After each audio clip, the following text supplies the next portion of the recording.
Are we going? Yes. All right. Welcome, friends, and thank you for joining this webinar, an ongoing relationship and series with the Diocese of Ohio. Tonight, we're going to be talking about recruiting and training a stewardship team. As Rebecca mentioned, the earlier we get this started, the more time you have to work with your team and have them help you work on the formation that needs to happen in your congregation, the preparations, so that when your campaign starts this fall, it's not a surprise. You've been doing work all year round. The more time you have, the better your campaign can run. And so let's try to give you some tools on who out in the congregation might be lurking, ready to say yes to join your stewardship team. We're going to be talking tonight about the role of a stewardship committee. What do you do, and where does your role end? You're not responsible for everything that happens in the church, just some things. So we're going to be talking about that.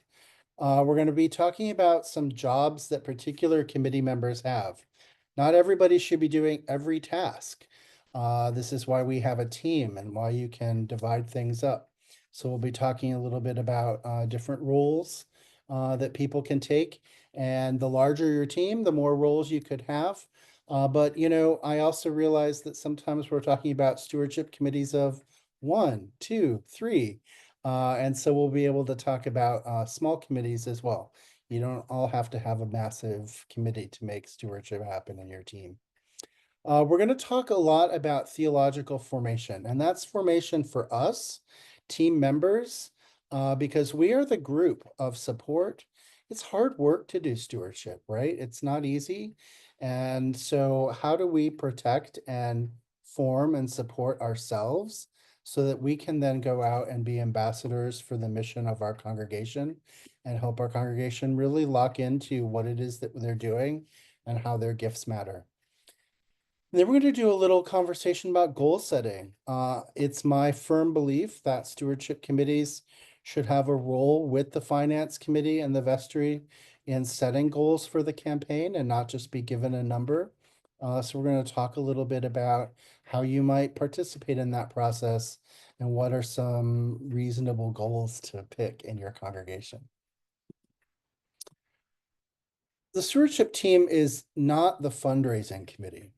And I want to make certain that that we say this right up front. Stewardship is a spiritual practice. It's a theological practice. It is something that we do to enhance our mission, to bring about the work of the church.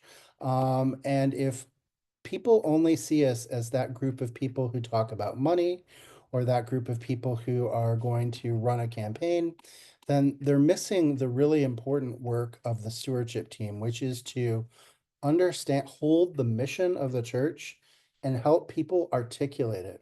Help people be able to talk about why they do what they do, why they believe what they believe, why they want to participate and support the work of your church in the community. So the way we can help our congregations learn that and teach that skill and how you all can support that is really important. So yes, there will be money raised because of the work that we do. And that's really good stuff. And that's one of the reasons that we exist, but it's not the only reason. And so I want to make certain right up front that we reclaim that word stewardship. And it doesn't just mean fundraising. It means, how we manage all of the gifts that God has given us, our hands, our hearts, our minds, our bodies, and channel all of those into the work of mission of the church. Your team is the practical team charged in communicating what the theme of the year is, if you pick a different theme each year, and really embodying that, knowing what that is, and being able to talk about that. Again, you're an ambassador for this work. So when we pick a theme or when we have something to hang our campaign on, use that and really, pray about it and let it seep into you. because the more our committee understands that work, the more we can then help our clergy and our vestry and our communications team infuse the message of our stewardship into all the things that the church is doing. So your newsletters, your, opportunities for talking about mission, they should all be able to relate to the work that we're doing in stewardship so that people can have, it's sort of the container of that mission work of our church. So create materials that talk about that. So this is your brochure or your trifold or your flyer, which you should have both in paper and PDF, electronic copies so that you can send them out. It's also working with your different teams in the church before the campaign, your communications team, your finance committee, so that you can align the messaging. When we're all pulling in the same direction, we can help our congregation understand what their role is. There are a few things more defeating to a stewardship campaign, I think, than when someone's like, I hate this theme, or I don't get it. Why are we doing this? Right? You might not like every year's theme the way you liked last year's, right? But it is what we'd pick, we do it. And TENS has an idea of a theme. You might have your own idea. That's great.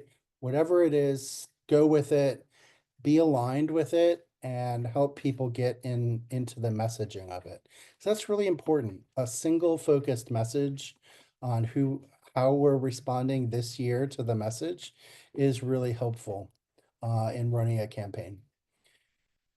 Take all the time that you have to plan out your campaign, which is to say, if you have months, use that time beautifully to step into it. If you have to start your campaign next week, then, get on board and get moving, but figure out a timeline, figure out your structure, and figure out how you're going to acknowledge and follow up on your campaign.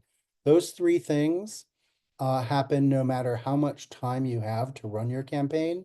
So figure out, how it's going to go. Are we meeting in people's houses? Are we having one-on-one conversations? Are we doing letter writing, phone calling? Are we having dinners? Are we sending a letter? What are we doing? And then how are we going to follow up? And who's going to follow up into December and January with folks whose pledges haven't yet come in? And plan your party, plan your celebration. And celebrations don't have to be massive.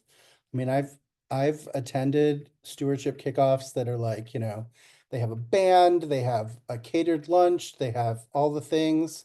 I'm like, wow, you spent a lot of money and time planning this. It's beautiful. It was fun. It was great. And I've also attended equally inspiring kickoffs or celebrations that are just a cake and somebody speaking from the heart and getting together and talking about why you did. So whatever it is, plan your party, have a great time, do something that acknowledges that something special just happened here. If stewardship is just asking for the campaign, asking for people's gifts, and then moving on, you've missed a little opportunity to celebrate why we do this work, why we are a missional part of the congregation. When it comes time to asking people to join your stewardship committee, I find that, like all things in interpersonal communications, a personal ask yields a personal answer. A general ask yields a general response. So if you say, hey, Davy, I noticed that you have a really good gift of communicating. You seem to really be excited about the work we're doing. Have you ever thought about joining the stewardship committee? Here's what we do. Here's when we meet. Here's what it looks like.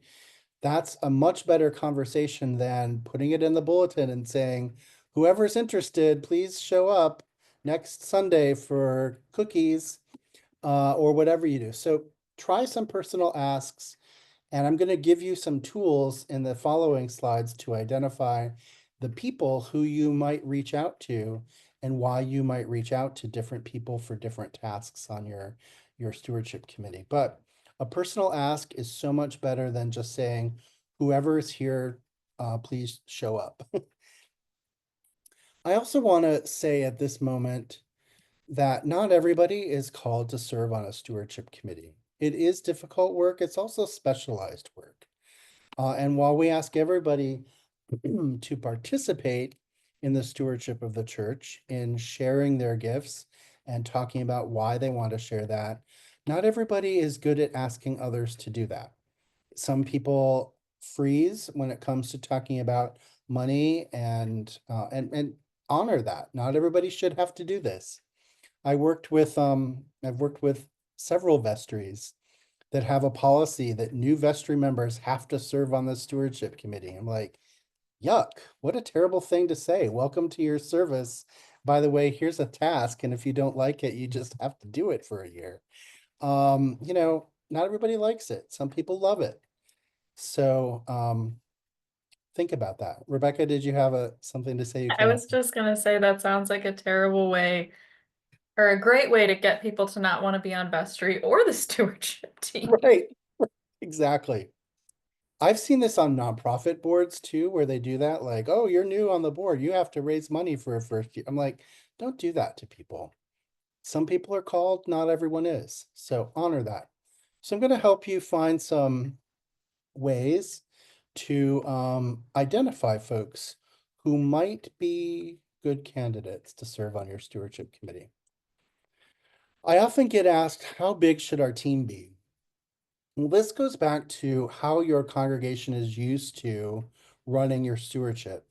Some congregations send out a letter and maybe they do some phone calls. Maybe they organize some storytelling. Maybe they have a coffee hour where they talk about it. And so that's great. Maybe you only need a committee of 3 or 4 or 5 people, 6 people to do that. Some congregations like to do one-on-one conversations. I'm going to call these 10 households and ask them for their gift.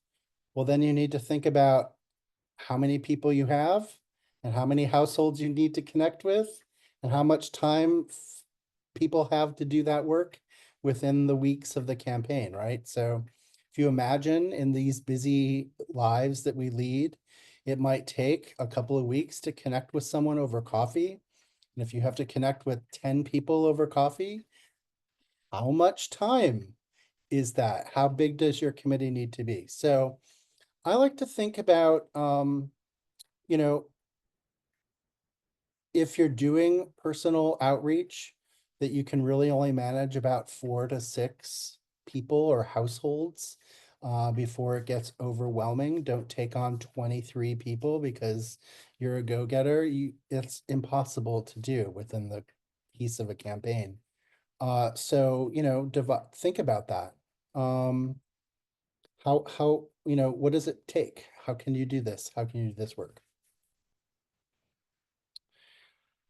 I just had coffee with my good friend, the Right Reverend Dan Edwards. He now lives in Denver, but he was the Bishop of Nevada for many years. And he reminds us that we should have our stewardship committee in place by Easter. Thanks, Dan. But here we are. We're trying to get this work done. And he reminds us that an effective team will raise more money to fund the church's mission.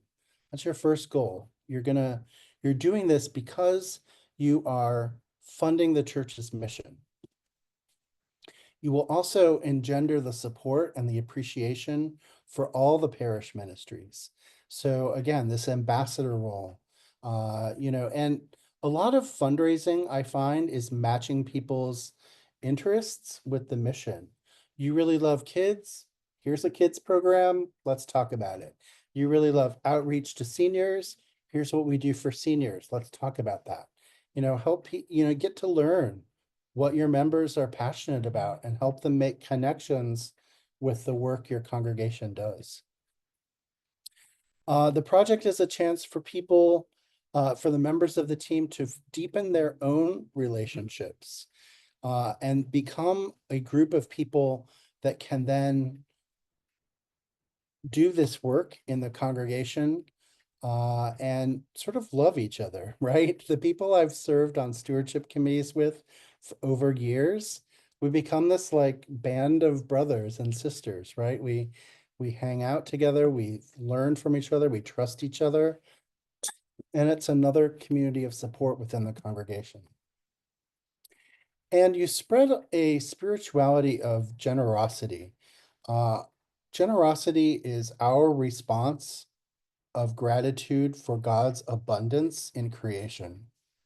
And when we remind people that it all starts with that spark of creation and flies out from that moment, that we are eternally grateful for all that we have been given, and our response to that is to be grateful and to remind ourselves of that, then stewardship flows out of that. That's why we do this, and that's how it comes about.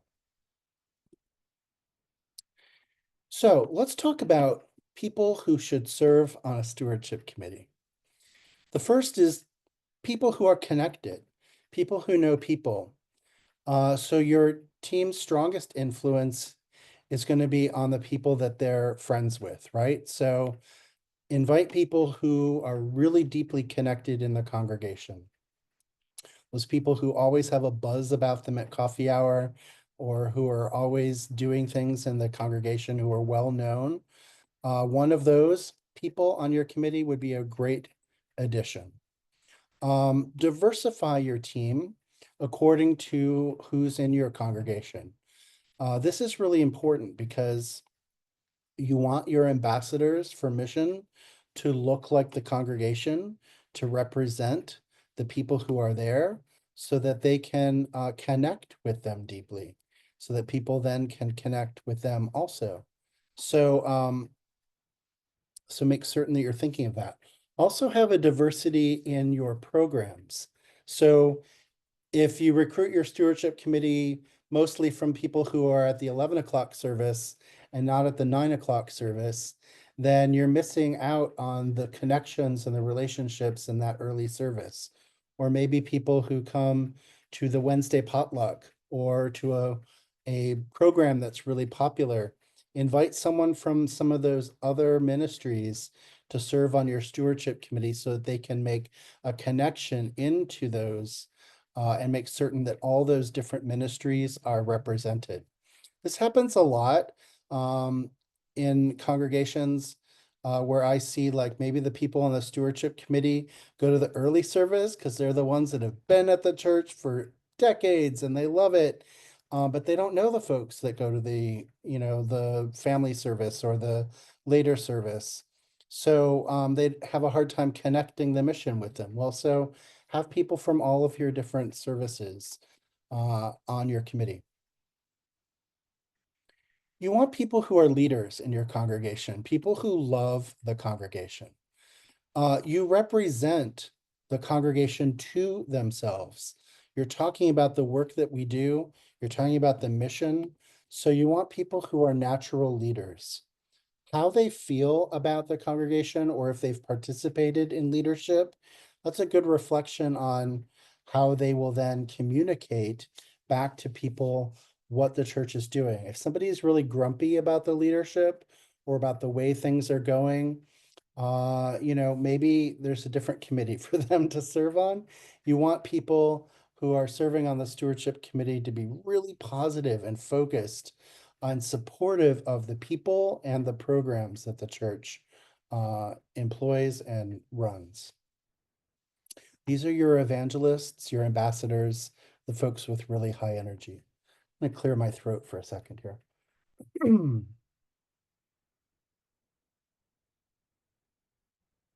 All right. Um, Not everybody has a heart for stewardship, but there are some who do. So find the people in your congregation who have such a love for what your church is connected to in your community, how you serve your neighbors, how you love each other, that they can sort of get past any awkwardness that they have about money and ask people to share their gifts of time, talent, and treasure with the world, right? So when I'm asking people for money for any organization that I work for, I have to put aside my own anxiety and step right into the role of just like having no worries about it. I am so excited to tell you about what we're doing. I will step through any barrier and help you get as excited as I am about the mission of the church. So help people understand that it's about more than their money you're asking for. You're asking them also to participate in their time, to learn new skills and share them, to volunteer in church's program. So all of these things that you're doing. Finally, to round out your team, you need some people with some skills. So someone who's good at organizing, running a meeting, that person that you've seen either in the church or in their business life or in their academic life, that they can get things done, they can run a meeting, they can set up accountability. That's a good person for a committee. People who have real credibility. There are people in your congregation that are just trusted by everyone else. When they support something, other people fall in line with it in a good way. You want that. So ask that person perhaps to be on your committee or advise you. People with time. This is a big one, right? So the stewardship effort is a time limited thing. It usually goes, for 6 weeks or 8 weeks over a period of time. If somebody says, I'd love to serve on the stewardship committee and I'm going to be gone the entire month of October, thank you. We'll ask you next year. There are other things for you to do in the meantime. So people who have the time to give it, and I say it does take time to run a campaign effectively. Finally, you want people who can give themselves. The first and most important role in any fundraising venture or in any in any campaign of any kind is that the folks have to support the work themselves. And so I like to make certain that the campaign starts with 100% participation from the committee, from the vestry, and the clergy. The campaign starts on day one with those gifts in. People have made those commitments, they're ready to go, so that you can then stand up and say to the congregation, we have 100% participation from the leadership. We're all supporting this work. Now we're inviting you to do it as well. The invitational piece of joining someone in a campaign is so much more compelling than, will you do this thing I haven't done yet? Or don't do. What to do with people who don't make a financial gift, but would make really good stewardship committee members, is to ask them to participate in other ministries of the church, because our stewardship is about a particular way of giving thanks and expressing that. It does need to result in some financial gifts to the congregation, as much as it is about all of the other work that we're doing. And so I know that there are some folks who say, I just can't give, I don't give.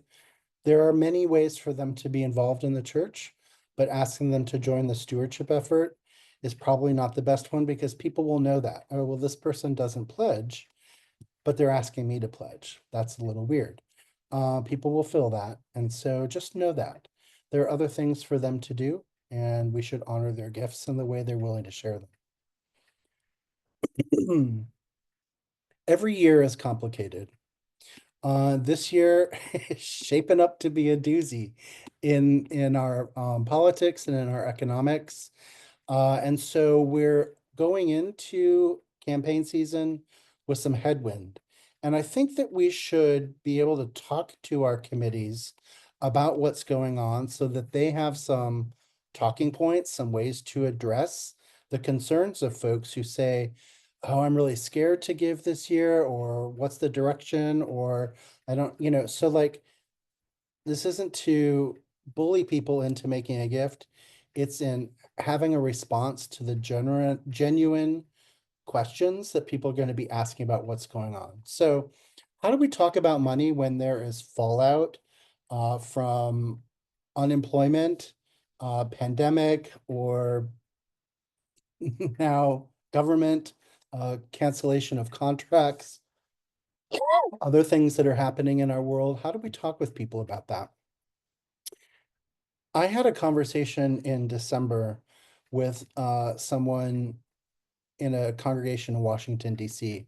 And she called me and she said, we had this great stewardship campaign in October. And now it's December and everybody's like canceling their pledges. I have people who are like scared about losing their job. I have people who are like selling their homes and leaving. Our campaign is like falling apart. And we talked about some ways to work through that and still message it. And then she called me back in January and she said, it's really bad now because it's happened and people are out of work and they're moving and they've lost 20 years of a career and things like that. That's happening right now in our society. So how do we talk about this with our members who might be experiencing some pain? Well, there's no shame in pledging less this year than you pledged last year. So making certain that everybody knows it's the gift that matters, it's not the amount. Whatever you can do, we really appreciate it. It's really important. So there's no shame, never any shame in expressing your generosity and however you want to do that. Not everybody struggles in the same way, though. So I might have lost my job, but my neighbor might not have. We all experience the world in different ways. And depending on where our money comes from and how it's tied up and how we spend it, we have different reactions to the economy. So don't assume just because it's happening to you, it's happening to everyone. Give people a chance to say, this is my reality, rather than to issue it to them or expect it from them. Remember that every time we talk about money in church, it's a pastoral conversation. This is because we poorly put so much stuff onto our money. We put unreasonable expectations of success and failure and hopes and fears and future and all of these things that we experience emotionally as humans, we also express through our money. And right or wrong, that's what happens. And so often when we're talking with someone about their giving, we're talking with someone about their lives. We're talking with someone about what's really bothering them or worrying them or plans that they've made that they can't pursue or whatever, right? These are hard pastoral conversations. So know that you might step into a tender area and have your own, this is where your committee can really, formation of your committee can really help. Know what your boundaries are. This was a great conversation. We're praying together. This is when you should go talk to the pastor about what's going on. This is, this is where my role ends and somebody else's role begins. You know that when you get to the conversation. But as far as it can go, understand that you're having deep personal conversations with people when you're talking about money. Um, Please remember to check in with your clergy about what's going on your list of people that you're connecting to. Check in so that you know if there are households you shouldn't be contacting or contacting in a different way. And that's not to say that people need to share money information with each other. I know that we all have different boundaries about that. But check in with folks so that your clergy knows, oh, I'm going to contact Davy. Oh, well, something is happening there. Let me do that. Or, be tender or gentle in that conversation. They'll give you insight if they need to and what's going on. So this is to say, keep an open line of communication with your clergy about stewardship. They don't have to know, and some congregations don't like, some clergy don't like to know what people give. I'm not suggesting that you break that barrier if it's there, but they do know deeply what's happening with their flock. So let them influence how and who you connect. When the congregation is actually facing some tough times, maybe there are some cuts to the budget coming up, maybe there are cuts in people that we are expecting. How do you raise money in that environment? It's a hard one because they see people they love or programs that they love be impacted. So this is where we have to keep the conversation focused on mission and what we can do. It's where we remember that our neighbors still need us, no matter how much money we have to spend on a program.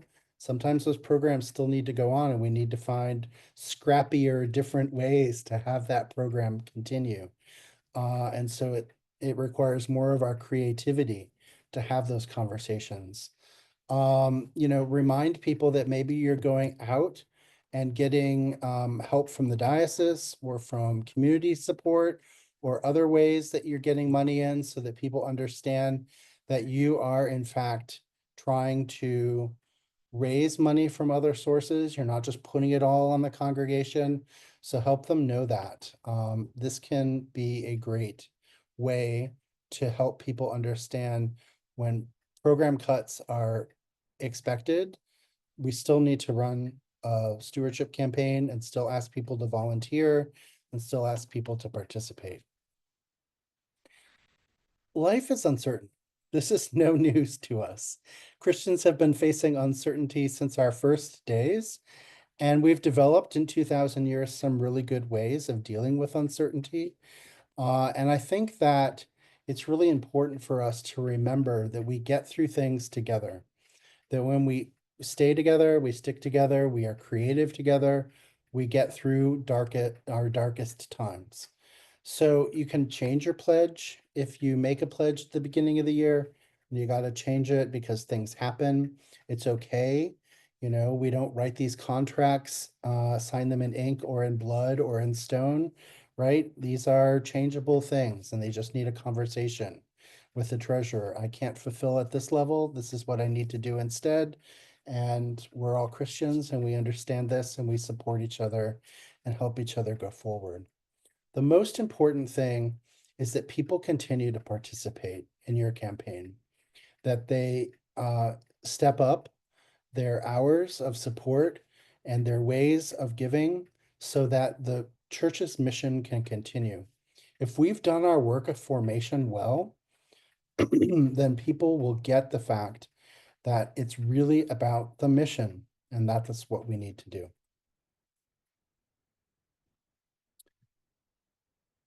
Let's talk a little bit about how we form ourselves. TENS has a tool. I'll share it with you in the materials when I send it out. It's a money autobiography, and it's a good way for a small group of people who trust each other to have some deep conversation about the role and the history of money in their lives. It's an intense program and you can pick and choose which questions you might ask. If you ask them all, they were going to get into some pretty big, deep, vulnerable places. That could be good for your committee. You might want to keep it a little lighter and ask people some of the other questions that are on that list, but we have a lot of questions to go through.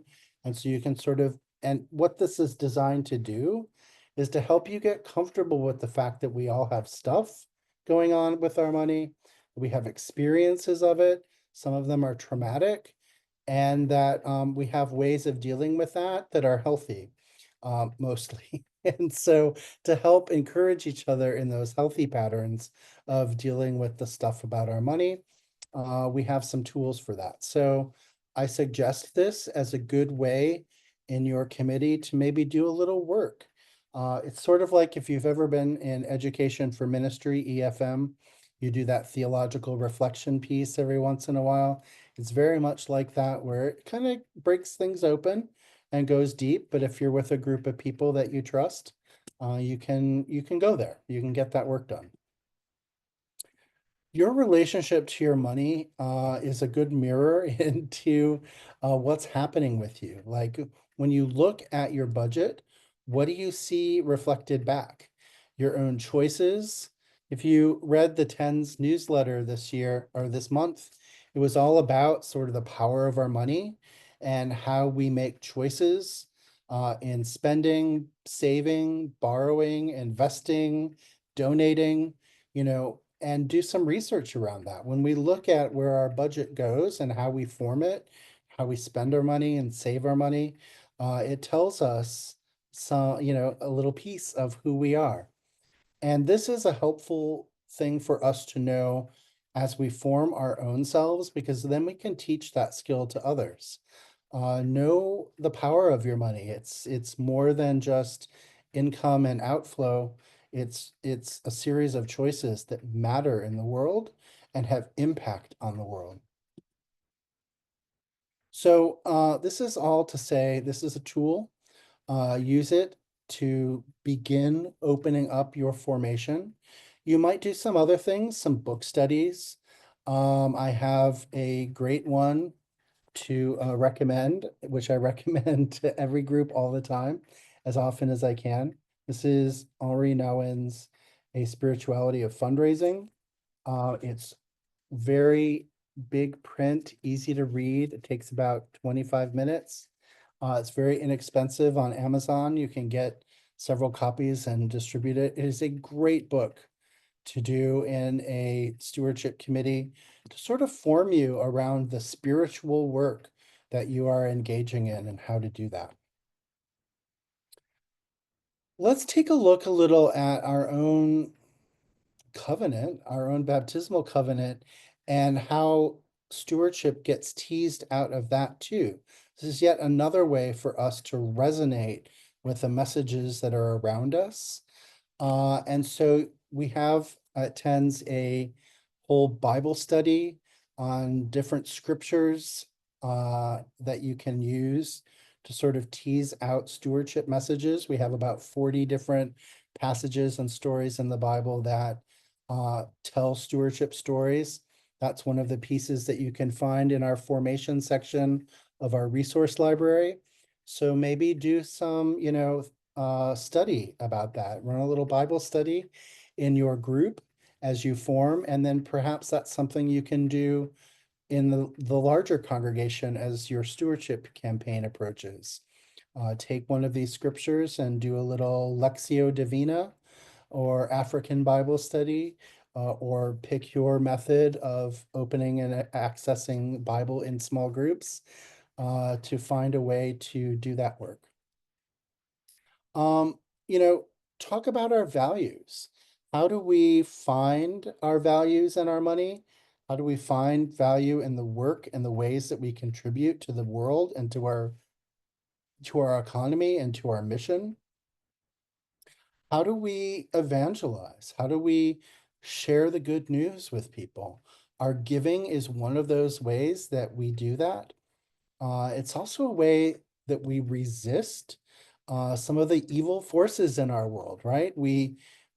Giving is countercultural. It asks us to share something we've worked very hard to acquire and share it with people that we may never meet, and for mission that we believe in, but might not impact our own families. It impacts our neighbors or our communities or people far away.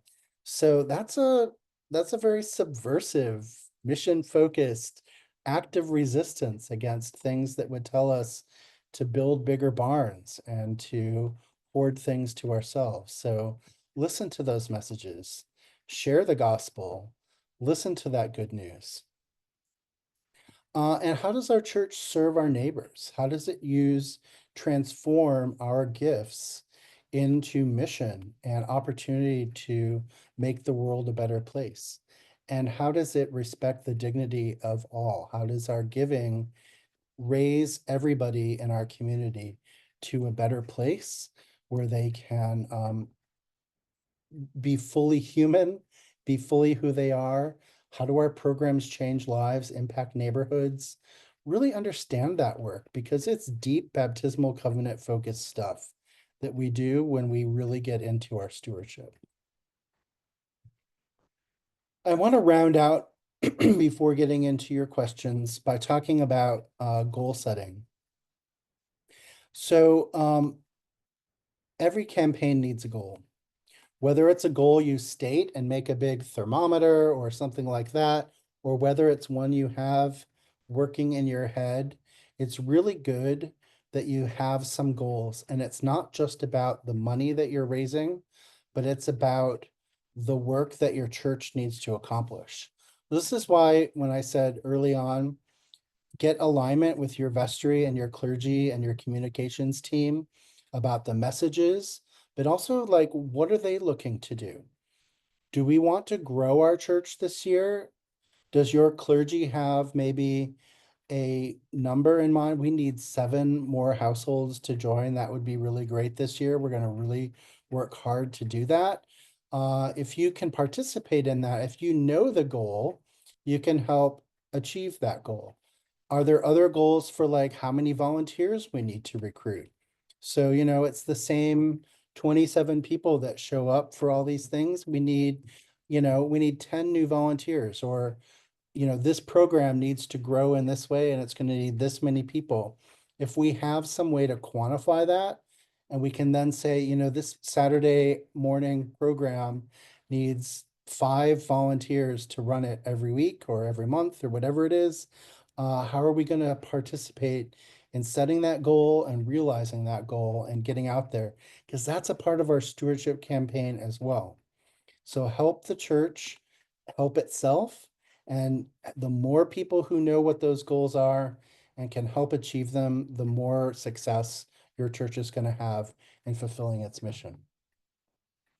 How will you make a plan for how you lead the congregation into the next campaign as well? So how you run this year's campaign impacts how you run next year's. If people, felt pressured or it left a bad taste in their mouth, that's gonna ripple out. So have some goal setting on how you will create your stewardship path moving forward. Make corrections where needed, talk about it, be transparent, and help everyone figure out where you're going. Your goals should be achievable, realistic, aspirational, but not completely out of reach. So when you have goals that excite you, that show the work of the church, that move us forward, this is really important. So help us be grounded in that. You could have goals like not just about the money we're going to raise, but how people will interact with the campaign. So maybe 50% of our campaign will increase their gifts over last year. That's a great goal to have. You don't have to say by how much. $1 is an increase, it's a success, right? So if you want to set a goal like that, and we're really hoping that everybody can make a larger gift this year than they did last year, and you shoot for a goal like 50% or 20%, that'll help you achieve that. And then that's one of the metrics you can share. We raised this much money, we recruited this many volunteers, we're going to be able to run programs in this way, and this many households increased their giving from last year. This is a great metric because it shows a groundswell, it shows how people are supporting the church and the community, and inspires other people to want to do that. Maybe you have a goal of converting some folks who have never made a pledge into becoming pledgers, or learning why they don't. And that can be a goal as well. Have some conversations with folks who have been giving regularly in other ways, but maybe they haven't made a pledge, and find out why. Learn about that. That could be a goal as well. Um, do you have other goals about how many people you need to recruit, bring into the church? Maybe there are other things that are on the list of needs for your church, like we really need a rebrand and a refresh. Our website is a little tired. Our brochure has kids on it that have now gone off to college, and so maybe we need to get some new pictures and have some new collateral in our church that describes who we are.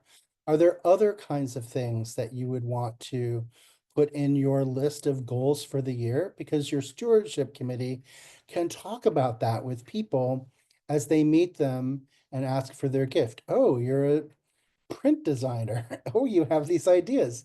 Have you seen our brochure on the church? It's kind of sad. So, how do you help people make their best gift to the church and help you in all the ways that the church needs to grow. And this is really important because when we can identify skills people have with the needs that the church has, we make that connection for them, and then they're doing ministry. Ta-da! So help them do that. It feels good for everyone to be asked to do something they're good at and that they can help the church succeed with. So a couple of other things you might put in your plan. As a stewardship committee or maybe as the clergy, you might check in with your lowest and highest donors, not to shame or praise them necessarily, but to understand where they're coming from. Like, why do you make this gift? And why is this important to you? Maybe if it's not in the amount, maybe it's proportionally. You might notice that somebody who has a very modest mean, makes a very large gift, that would be a great person to talk to and say, and you don't have to tell them that you are doing it because you know the money, but you can say, what do you love about this? What do you what resonates with you in our mission? Help them teach you what matters to them about the church, because then that's a story you can tell others that's inspirational. What we do in church is storytelling. And storytelling helps us develop empathy. And empathy is how we understand each other. And story is the way we pass that empathy throughout the community. So collect stories as much as you're collecting gifts and pledges and everything else. And tell those stories back out to the world. Invite your diocesan stewardship officer, your missioner, out to preach or teach or talk or do a coffee hour. Invite them to present because they have something to say, the resources that the diocese brings. You're not alone in this work. TENS is with you, your diocese is with you. You have resources you can plug into. You don't have to do stewardship on your own every year. So find out where you can get support and invite us in to help you, to lead a group, to Zoom into a meeting, to talk with you about your goals or your challenges. My phone, I will publish it at the end.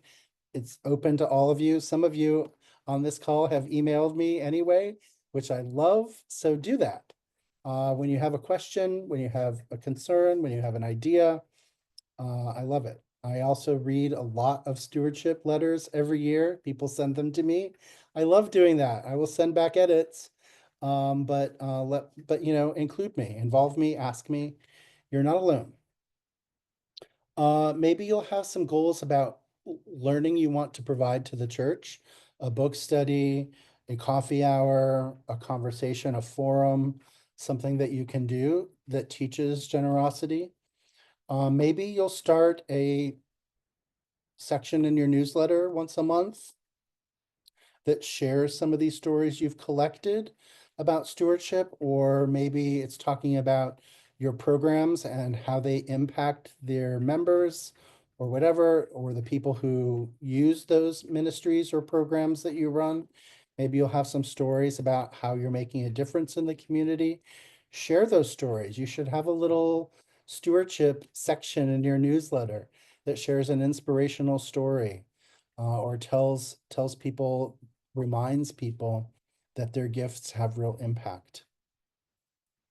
Another really important thing, which is really difficult these days for our treasurers, is to make certain that we are getting pledge reminders out at least once a year, but perhaps quarterly.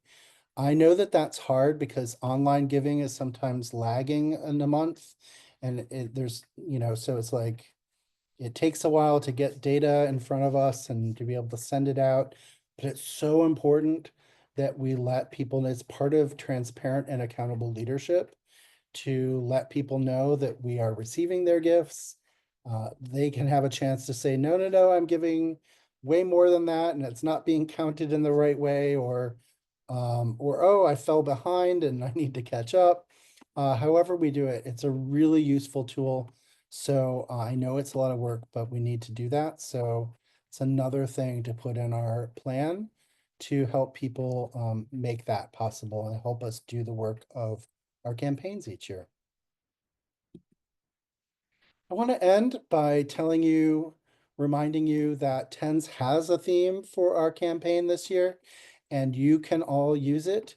We have logos, art, materials, and all of our seasonal reflections, our weekly reflections will tie back to this theme this year.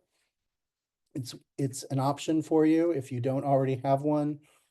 You can take it or you can adapt it, make it your own in a different way.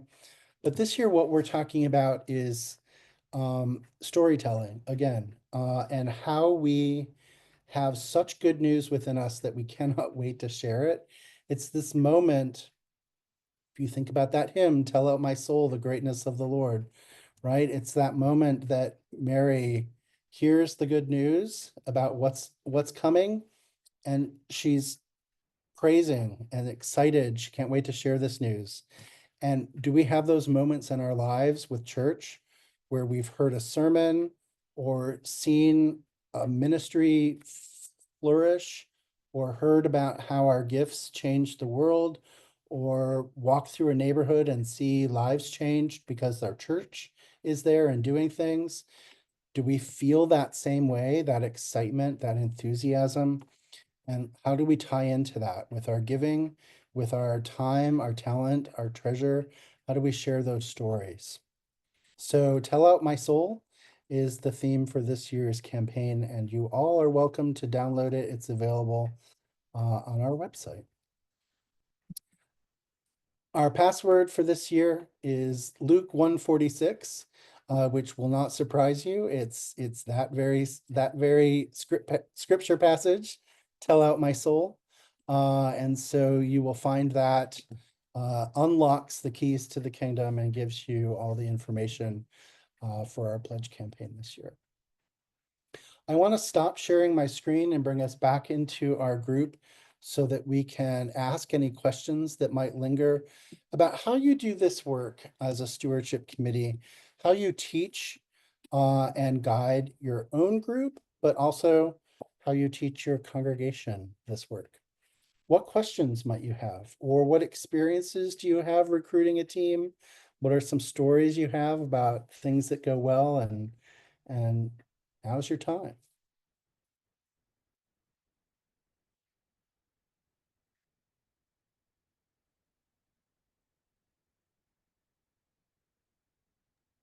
So, Davey, I'll just start talking because I always have to talk during your webinars. And Go for it, Kelly. shout out to Rebecca. She has been keeping me also entertained because I keep having questions throughout. And so I was like, I don't want to derail you as you keep presenting. So she's been great keeping me occupied with all my questions during your presentation.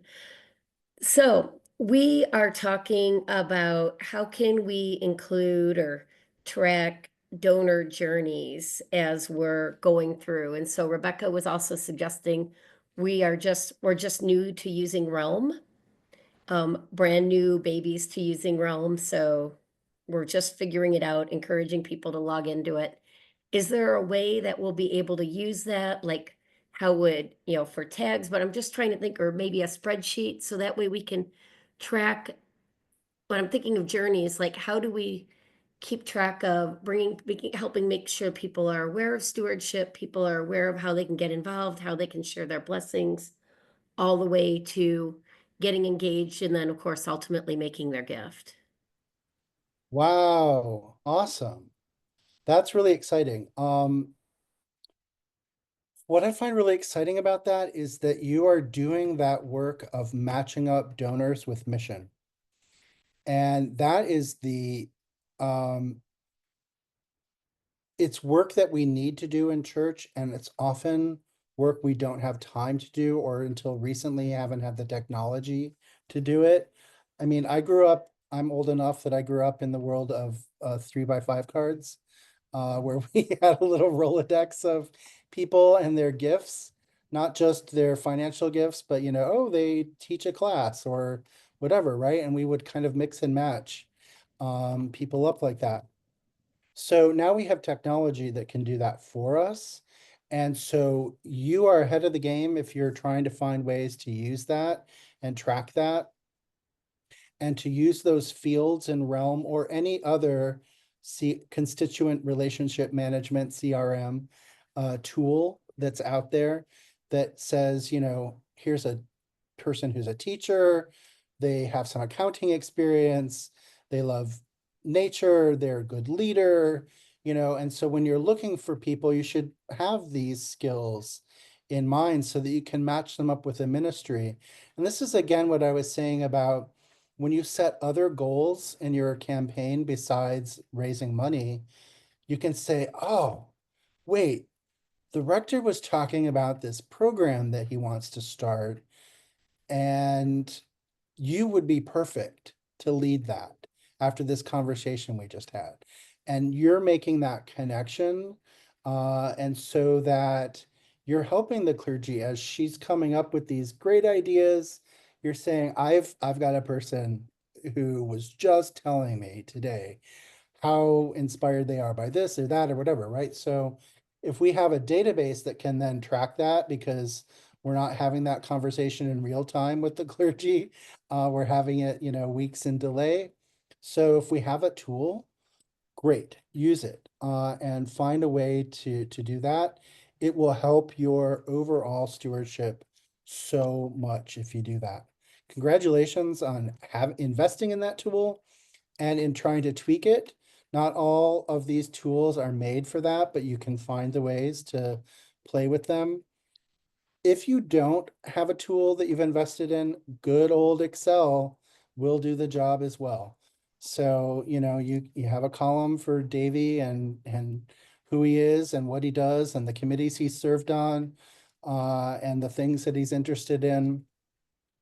Finally, if you're using TENS pledge cards or pledge materials, one side of the form is about that. It's about what skills do you have? What skills would you like to learn? What's something you would like to give to the church besides a financial gift? And so you can track that, put that right into your database. If you're asking people, Flower Guild, lead a class, read a book, whatever. You can track that information and then follow up with people throughout the year. We're finally getting ready for that book study. I'm ready for you. Good And job. Kelly, I'd like to note that there are a lot of like user group like type things for Realm. So that could be a great place to ask the like the deep dive questions. And I'll send you the ones that I know about. And if for some reason you're not getting answers, just let me know because I'll reach out to my representative over there that I work with. So Thanks. I'm really in the yeah. neophyte stage of this and trying to understand it and then compare it to I'm familiar with Salesforce, Bloomerang, and Donor. Yeah. So those are the ones I'm used to working with. So, always trying to learn another CRM is fun. Is it fun though? For Well, some of us. Some of us are nerds, yes. Great question. And you're not such a neophyte if you're asking those questions, I have to tell you, Kelly. You're a little ahead of the game.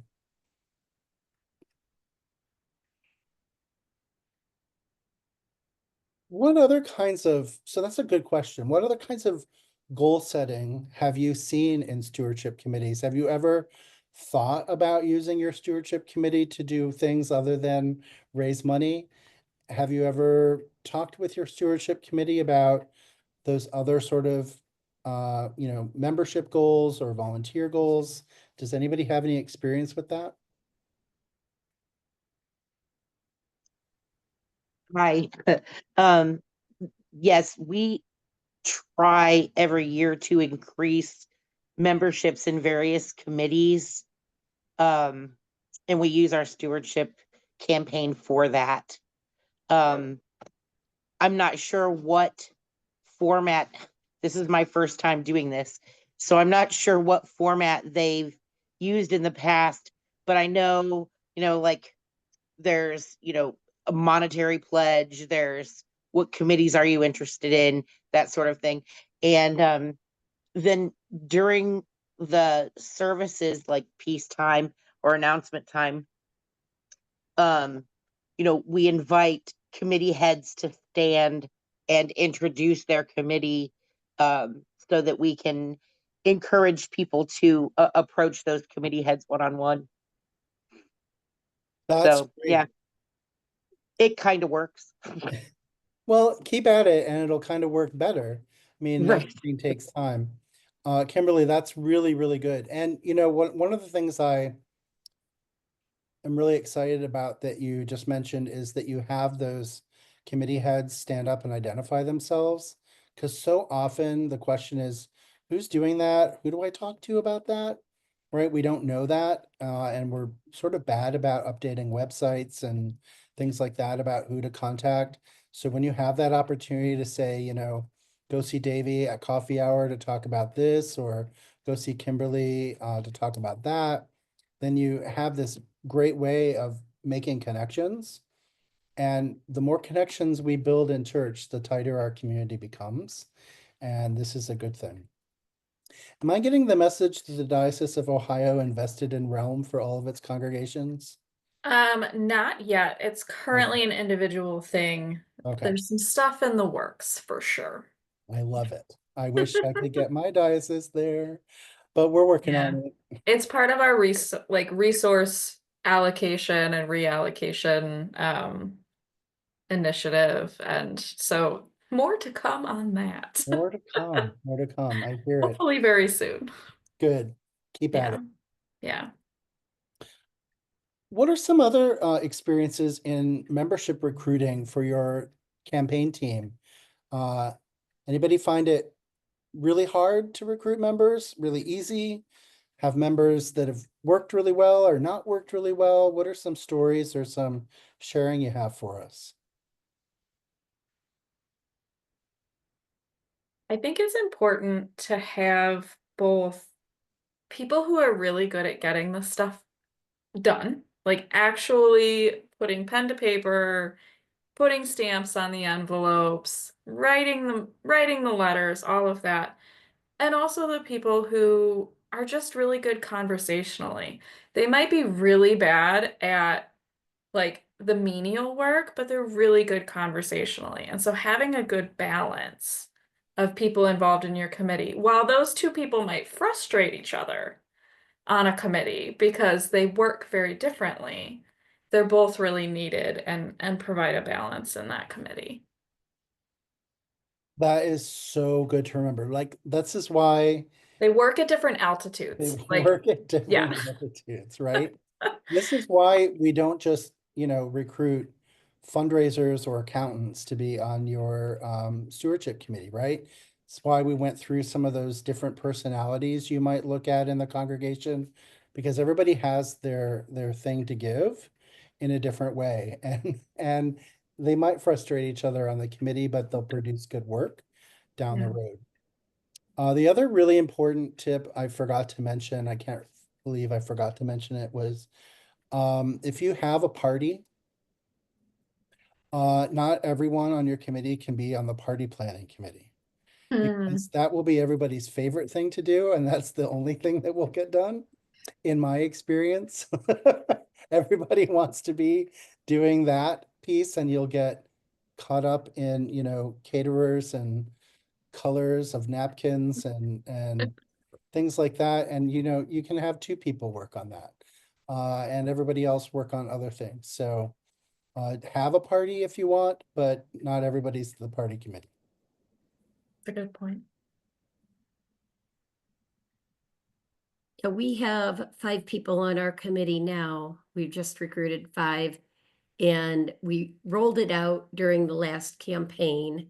So they worked together, and I had a Google Docs form so they could sign up for either putting in an article in the newsletter or having recruiting or agreeing to talk during one of the church services. So that's something. Then we also put together, I think one of your suggestions one time was we call it a blessing card, those little cards. So if people want to indicate that they make their gift online or through a DAF or something, And then we also have lines in there on the other side for a blessing. So if they want to share their blessing, that'll go forward. So that gets put in the offering plate, but trying to find ways, how can we use other people's talents in the church so everybody can feel engaged in some way. The one thing that you pointed out, though, that was really good is we need to make sure we have people from both services. I don't think I have that representation. Yeah. And I don't think I have representation of a span of, generational differences. I think it's pretty much Generation X and millennials. I don't think I have many That's boomers. good. Yeah, yeah. So that's good, but I don't think I have many boomers. Yeah. And yeah, I know Yeah. I don't have any Z's.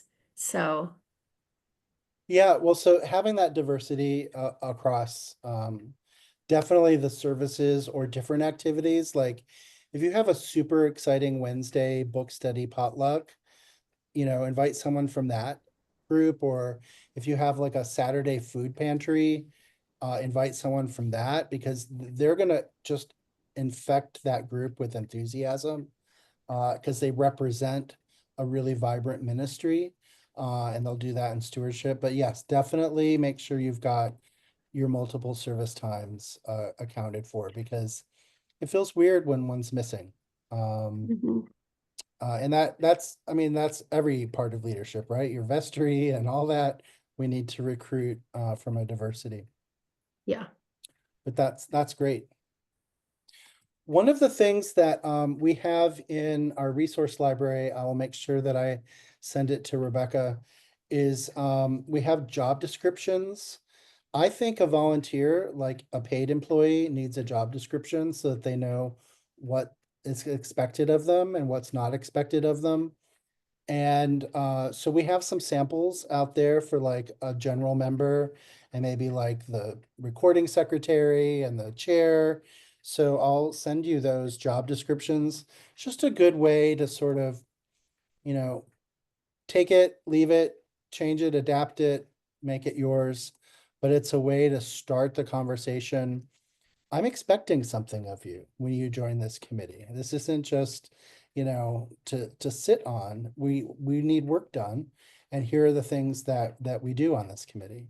That helps people frame the work and also the time commitment, right? It's going to take about 15 hours, or it's going to take, a few weeks of your time during these months or whatever, right? I find job descriptions really helpful to make sure that I have people to match them. You can start from one place or the other and get to the same result, but if I'm overwhelmed by, oh my gosh, who do I invite? Looking at that job description, you might think of someone as you're reading it. You're like, oh, well, that's totally this person. And then can make that invitation based on, I think you'd be really good at doing these specific things for us. Yep. Yeah. Good stuff. Do you utilize gift charts? Like in other nonprofits, if you need to raise $500,000, you need so many gifts at 100, so many gifts at 75, so on. Is that a thing in stewardship in churches? Can be. Okay. Certainly it can be. Yeah. I know some really big churches that do it because that Yeah. works for them. I love gift charts, but Maybe it would Uh, work for you guys. I'm new to learning, church-based fundraising. So, Well, what works in nonprofit often works in churches. And so it's not too far off. The gift pyramid type chart, I see it more often in capital campaigns than stewardship. Very true. But and I'll share this again with y'all later. There's one that is very common in church stewardship which is the steps chart. And you can see household gift range. So like 15 households give at the, $500 to $1,000 range, and 12 households give at this range. And you see it like that. And that's actual campaign performance. But then you can do the math and say, here's what we need. And so this is what it would take. It would take X number of gifts at this level, X number of gifts. So I've seen steps more than pyramids in stewardship, and TENS has a template for you, so you don't have to try and recreate how to create a steps in Microsoft Word. So Thank you. I will go look for the steps. I love that idea. I'll send that that form out to y'all. Can That's you really, talk really good. about, I'm sorry, No, go on.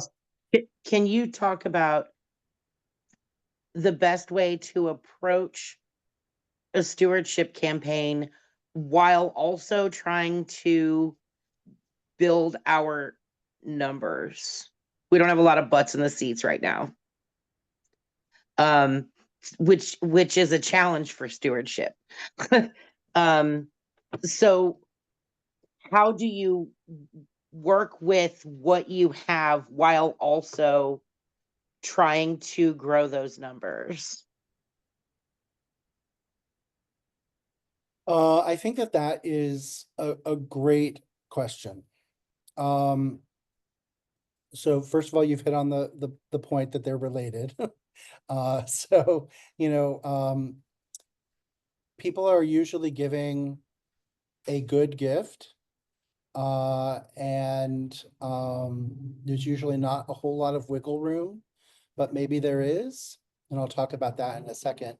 But so the way to really have an increase in giving is to get more people, right?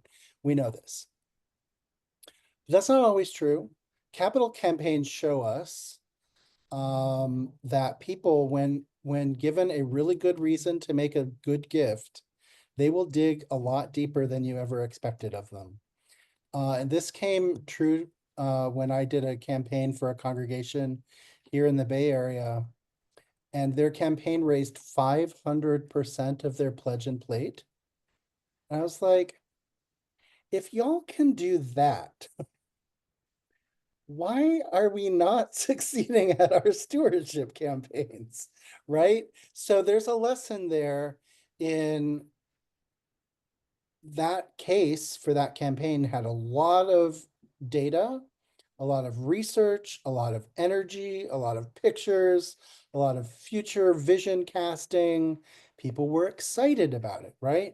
And they weren't as excited about the annual gift. So we have to make our annual giving campaigns really exciting by talking about the measure of impact they have on the community. So that's the first thing. Help your current members maximize their giving. That's not to say wring them out, because these are people, not resources, but we want them to really consider their giving. And if they can give more, and we give them a really good, compelling reason to give more, they might surprise us. That's the first thing. So be specific, give them a great case, talk about the mission and the impact, and see if that has any effect on your giving campaigns. But then the other piece, I think, is involving them as much in recruiting new members as you do in asking for their gifts. So if you want to be as blunt as, look around you folks, we're the people who are getting this done. And if you want more people to get this done, you have to invite them and help bring them in and help. So it's, whose job is it to bring members into the church? Everybody's job is to bring members into the church. We can't just say, well, we hired that amazing new rector and she had all these great ideas in her interview about how she was going to bring more people into the church. Well, she can't do that without us getting out there and helping her do that, right? So we have to do that work also. And this is where that alignment in saying, how many new members do we need this year? Ask the clergy, how many new members do you want this year? How can we help you get there? And then we really have to go out and do it. If you don't know the ministry, Invite, Welcome, Connect, that's out there. It's an incredible ministry of the Episcopal Church that helps make that connection between, it's easy to say we're a welcoming parish, but it's more difficult to say we are an invitational parish. And inviting is active and welcoming is passive. We really have to do work to invite people. and it teaches those skills to congregations about how to be evangelists. I know evangelist is a scary word, but how do we get out there and share good news? Because when we're telling out our soul or whatever we're doing, we have something in us that we want to share with other people. And that's a story that's worth telling. So they're related, but we have to do that work. And the more we can participate with our congregation in recruiting new members, the better. Rebecca, do you have some experience with that too? So the other thing that I would say on that, in addition to it, is coming from a place of abundance in all of your conversations, talking about what you do have and really valuing the people that are there, can boost those things because they feel very valued. Um, if people feel like they aren't enough because you are constantly focused on how do we get more people here, they start to feel less valued because they are there. Like JV said, like the reality check of like, look around. But in a positive way of like, you can reframe it a little bit so that you're really focusing on all of the beautiful gifts that everyone brings to each ministry that they're involved in each meeting that you have, people's insightfulness or whatever it is, but coming from that place of gratitude and generosity and abundance, I think can make a difference in how people feel going in and coming out of church, or out of meetings or out of Bible study.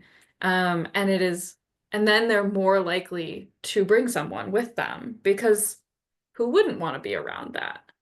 So that's my soapbox moment. That's a good soapbox moment. I think that that's such a beautiful reminder, the abundance message. When we promise that there is abundance out there, and when we really believe it, then we can start seeing it and help other people see it as well. When we live in the scarcity model, that's what we see. And that was part of the slide deck tonight about like, how do we talk about money in hard times? How we talk about mission when things are falling apart around us.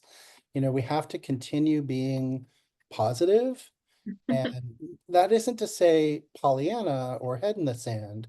It's Right. to God will say, provide and right, God will provide, but God needs some help providing. So yeah.